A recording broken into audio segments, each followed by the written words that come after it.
It is now time for Ask the Expert. A new survey found that 62% of parents admit they overspend at the holidays. And that may not be surprising, but the way they are funding their fund should be surprising, or could be. Certified financial planner Tony Drake with wealthwisconsin.com has some tips on how to avoid busting your budget this year. Tony, thanks so much for being with us. Great to be here. Well, this is obviously a common question every year. How do you avoid doing this? Do we know how we can spend less with our family this year? Yeah, it is a hard topic, isn't it? It's hard to not overdo it. You know, on average, we're going to spend about $1,500 this year on holiday spending. And the biggest part is having a budget and sticking to it. So if you can do that, if you don't know where to start, we have a great worksheet at our website, wealthwisconsin.com, but having that budget is the first step.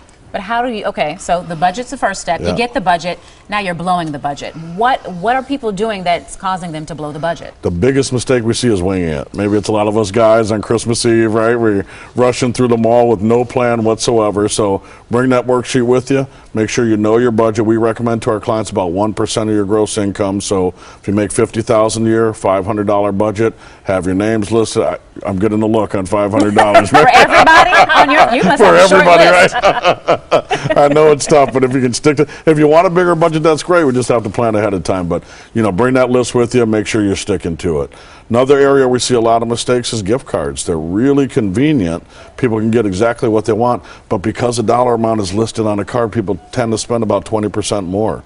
So make sure you're sticking to your budget with those gift cards. That makes a big difference as well. All right, so you keep saying stick to your budget. Is there a way we can actually fund a budget so that we're prepared come the holidays? I mean, that's the best. If you haven't done it in the past, now's a great time to start. Figure out what you want to spend next year. Stick a little bit aside each paycheck each month.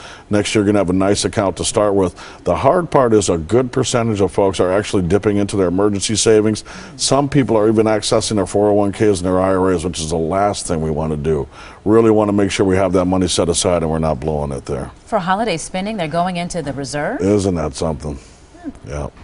That doesn't sound like it's worth it at all. Really not worth it. Not in the long run. Yeah, not in the long run. Not only will that money not be there when you need it, if you're too young, you're spending, you're going to have a 10% federal penalty plus the taxes on those accounts. So remember, every dollar you're taking out of there is not a dollar. You got a lot of penalties and taxes there. Well, how are you doing on your budget?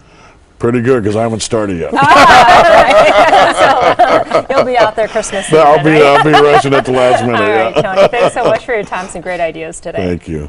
All right, so do you have a question for our experts? You can email them to asktheexperts@todaystmj4.com. You can also leave a voicemail. The phone number to call is 967-5253.